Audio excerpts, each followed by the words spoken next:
भक्त और भगवान दो नहीं।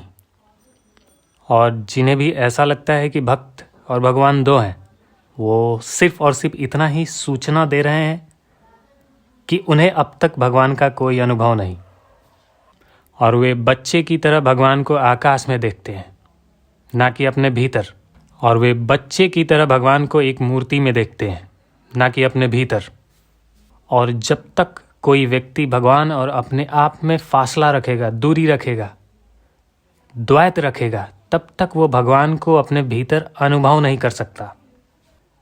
फिलहाल पंडितों की हालत कुछ ऐसी है कि वो अपने आप को और भगवान को दो मानते हैं, और ये अपने आप को और भगवान को दो स्थितियों में खंडित करना मूर्खता है, क्योंकि आप भगवान को तब तक नहीं भज सकते जब तक आप भगवान को अपने भीतर अनुभव नहीं करते। तब तक नहीं भज सकते जब तक आप अपने और भगवान के बीच दूरी रखते हैं।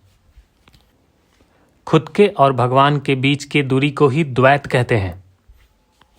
और जो पंडित, पुरोहित, साधु द्वैत में जिएंगे, वो कभी भी भगवान को अनुभव नहीं कर सकते, कभी भी वो भगवान को भज नहीं सकते, कभी भी वो भक्ति नहीं कर सकते। भक्ति तो सिर्फ सचेत होके किया जा सकता है। भक्ति जागरूकता में हो सकती है, मूर्छा में नहीं। द्वैत में मूर्छा है, अद्वैत में जागरूकता है। और अगर कोई मूर्छा में भक्ति करे तो क्या उसे भक्ति कहेंगे? भक्ति तो हृदय की चीज़ है। जैसे एक इंसान सोते हुए सपने में भगवान की भक्ति कर लिया, और जब उसकी नींद टूटी तो उसे भी ऐसा लगता है कि उसने भगवान को भजा, उसने भगवान की भक्ति की। लेकिन ये बहुत साइंटिफिक बात है कि सपने सिर्फ और सिर्फ आपके अवचेतन मन की फिल्म है।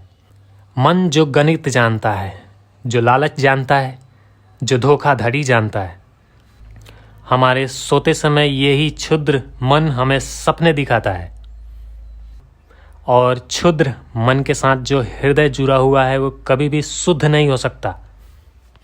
लेकिन ऐसा होता है, जब हम जागते हैं, जब हमारी नींद टूटती है, तो हमें बिल्कुल ऐसा लगता है जैसे हमने भक्ति सच में की। आपके पंडित और पुरोहितों के साथ कुछ ऐसा ही होता है। वे मूर्छा में राधे श्याम, राधे गोविंदा जपते रहते हैं, लेकिन उनके हृदय की शुद्धता नहीं है उनके भक्ति में। क्योंकि जो मूर्छित है वो भक्ति नहीं कर सकता, जो सचेतन, जो जागरूक नहीं है वो भक्ति नहीं कर सकता। भक्ति का अर्थ होता है क्षुद्र मन के विचार अब आपके हृदय को छू नहीं पाता। अब आपके पास एक शुद्ध हृदय है। जब आप निर्विचार की अवस्था में होते हैं तब आप खुद निराकार हो जाते हैं।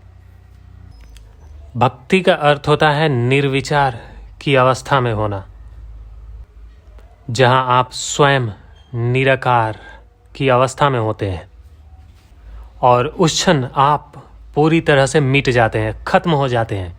आपका मिटना यानी मन का मिटना, क्योंकि मन ही आपको अपने शरीर से जोड़ता है, संसार से जोड़ता है, पद और प्रतिष्ठा से जोड़ता है, फिर दोहराता है, भटकाता है, डर देता है, दुख और पीड़ा देता है।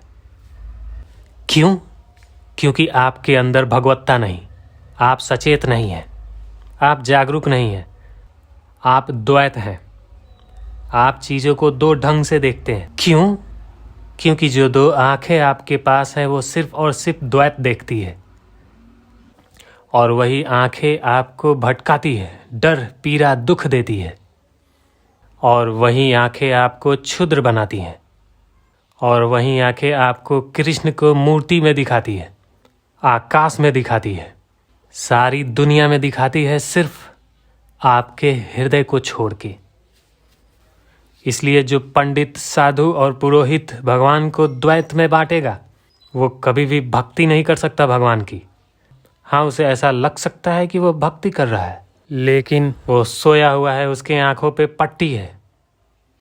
उस आंखों पे पट्टी है जो हृदय की ओर मुड़ती है, और जो आंखें भीतर की ओर मुड़ती है वही आपको जागृत की अवस्था में लाती है, वही आपके मूर्छा को तोड़ती है, वही आपको अपने भीतर परमात्मा का अनुभव देता है। और जब आप परमात्मा को अनुभव करते हैं तो आप खो जाते हैं और सिर्फ परमात्मा ही बचता है। और जितने भी पंडित, साधु और पुरोहितों ने इस परमात्मा को अपने हृदय में अनुभव नहीं किया, उसका व्यक्तित्व ना तो कभी फूलों की तरह खिल सकता है और ना ही वो कभी भक्ति कर सकता है। वे पंडित और पुरोहित जो अपने और भगवान के बीच द्वैत पैदा करते हैं, वो कभी भी परमात्मा को अनुभव नहीं कर सकता, क्योंकि उसने अपनी मूर्छा से जागने की चेष्टा ही खत्म कर दी। और जो सपने में ही खुश है, उसे जागने की क्या जरूरत। जो क्षुद्र मन उन्हें अपने सपने में एक करके रखा है, वो कभी नहीं जाग सकते, वो कभी भी भक्ति अनुभव नहीं कर सकते। भक्ति तो खुद का अनुभव है, और उस भक्ति में ही भक्त नहीं रहता बल्कि भगवान बन जाता है। और इस शाश्वत सनातन स्थिति को ही अद्वैत कहते हैं। पर मैं देखता हूँ कृष्ण के साधु और पंडितों की हालत बिल्कुल उल्टी है। वे द्वैत में विश्वास रखते हैं, भगवत्ता तो करते हैं, लेकिन उन्हें पता नहीं कि वो जो भगवत्ता करते हैं वो भगवत्ता नहीं, वो भक्ति नहीं, वो श्रद्धा नहीं। और जो भी लोग ऐसे पंडित और पुरोहितों से प्रभावित हैं, वो लोग अपने ही मन के भंवर में हैं, मूर्छा में हैं, सपने में हैं। और ये उनका मूर्छा सपना जब तक टूटता नहीं, जब तक वो सचेत नहीं होते, तब तक वो कृष्ण को सिर्फ अर्थों के द्वारा जानने की कोशिश करेंगे। अर्थ द्वैत है, अनुभव अद्वैत है। आप अर्थ से कभी भी कृष्ण को जानने निकलेंगे तो नहीं जान पाएंगे। अनुभव में कृष्ण है, अर्थ में नहीं। माधवाचार्य अर्थ की बात करते हैं, अनुभव की नहीं। शंकराचार्य अनुभव की बात करते हैं, अर्थ की नहीं।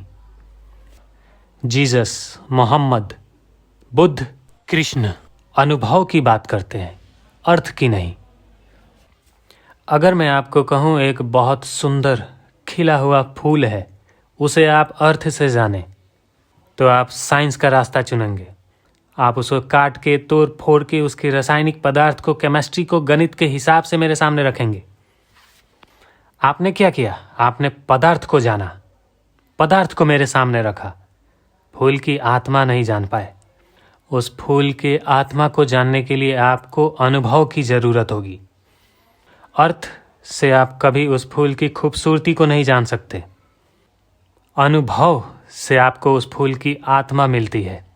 माधवाचार्य द्वैतवादी है, उनका रास्ता बुरा नहीं है, क्योंकि द्वैत से ही चल के अद्वैत को पाया जा सकता है।